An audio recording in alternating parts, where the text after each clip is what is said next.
Hi everyone, and welcome back to my YouTube channel.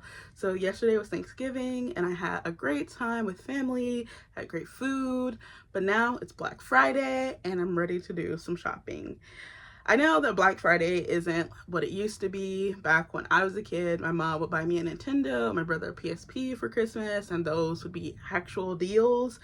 But I want to go to Barnes & Noble today because they put up sign books on Black Friday and I want to see what they have. So I'm going to go look around, see if anything catches my eye. And I also want to look at some Christmas books to see what they have so I can have some Christmas books to read before Christmas. So come along with me while I do some Black Friday book shopping.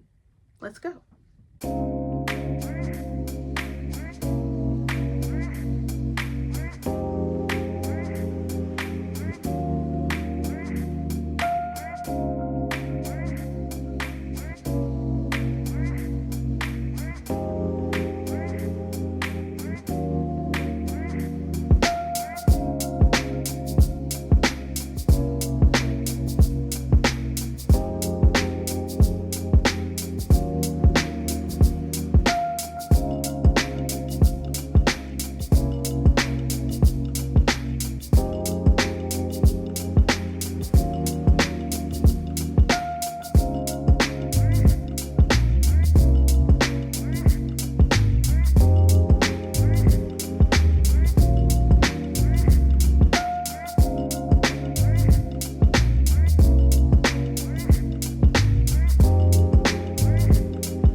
Okay, I'm back from the bookstore and it left a lot to be desired.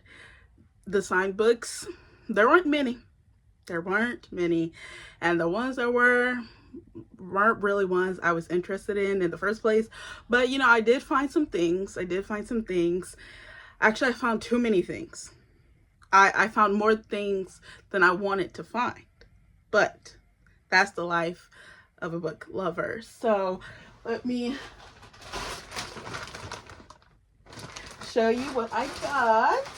So first is one of the signed books that I did get. So I did pick up James by Percival Everett. It just won the National Book Award. And it is signed. Awesome. I really just wanted to pick this one up because I won the National Book Award, and I've just heard so much about Percival Everett for the last few months, ever since this like started making the rounds. So this book, to read the summary, when Jim overhears that he is about to be sold to a man in New Orleans, separated from his wife and daughter forever, he runs away until he can formulate a plan. Meanwhile, Huck has faked his own death to escape his violent father. As all readers of American literature know, thus begins the dangerous and transcendent journey by raft down the Mississippi River toward the elusive and unreliable promise of the free states and beyond. So I read the first page and I already just like the writing voice. So I'm excited to get to this one, hopefully sooner rather than later.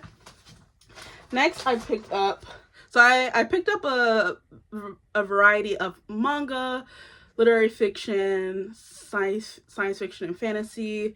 Did I pick up any romance? I did not. I wanted to get a Christmas book, but the thing is, me and contemporary romance, I'm more of I found it on Kindle Unlimited romance girl. It's a paranormal. There's vampires and werewolves. Things like that. That's what I usually gravitate towards, but there's some contemporary romance that I enjoy. I like a little Allie Hazelwood. I mean, the only one I read is Bride, but I like Allie Hazelwood and some other contemporaries, but usually it's a hard sell for me on the contemporary. So I did see something that was interesting, but I looked it up and it's on Kindle Unlimited. So if I read a Christmas book, it might be that one that I read on Kindle Unlimited, but that's a video for later. Anyways, the next book I picked up was Tied to You, which is the first volume in this, I believe it's a manhwa. And it just looked really cute. And it's about fate and destiny. So Woo So Chin was never one to believe in fate, but what else could be behind the hot mess his life has become? For years, Woo So has pined after his close friend and crush, Ji Suk Kang, wanting someone he knows he can never have. So when a ring of red thread appears around his finger, it feels like the universe is rubbing salt in his wound.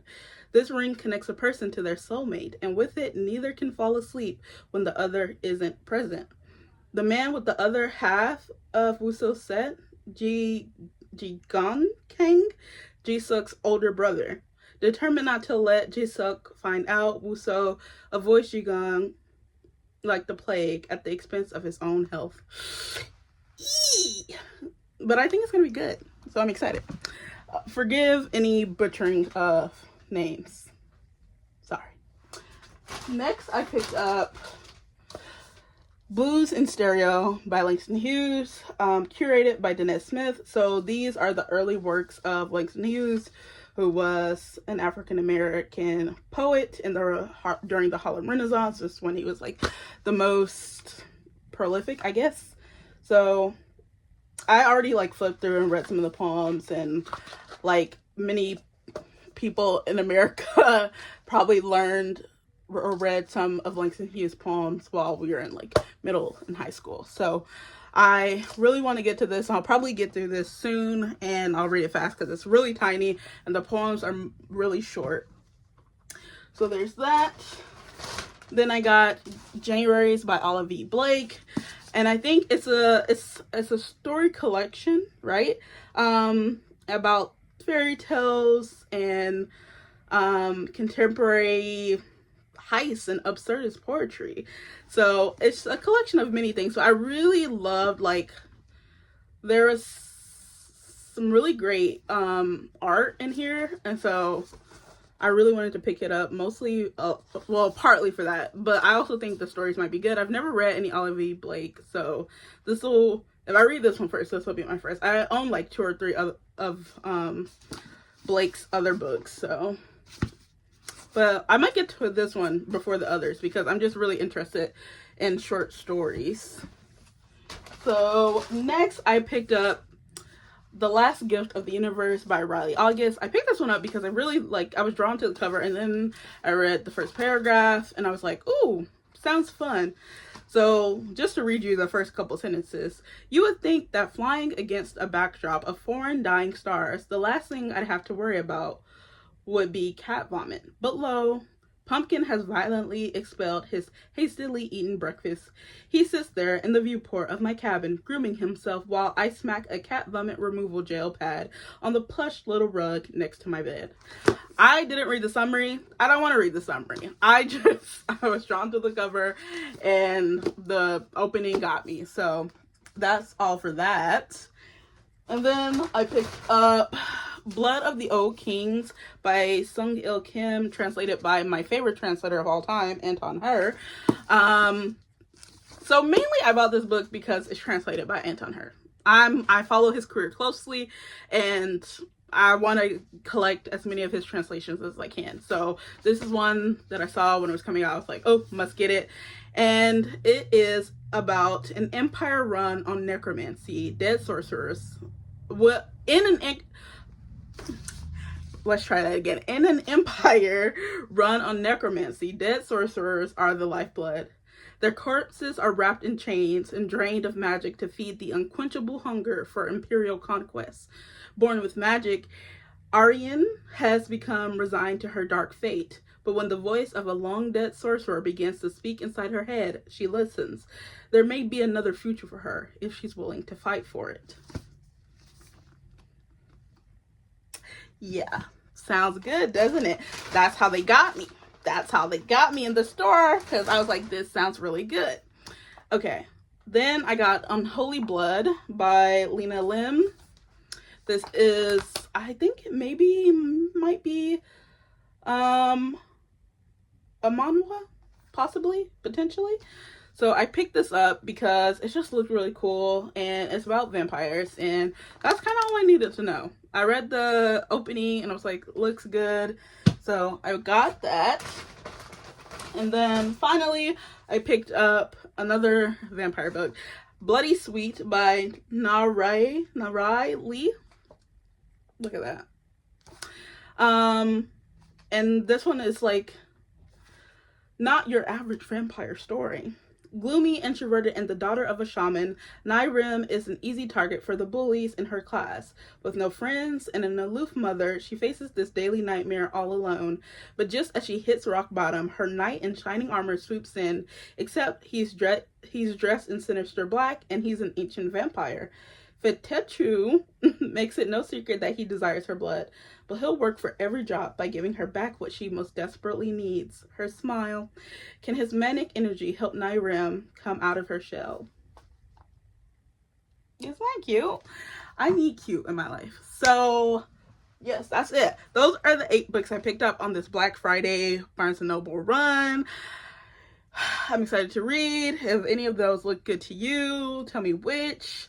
If you went out on Barnes & Noble on Black Friday, also let me know what you picked up. So that's all for this video. See you next time. Bye.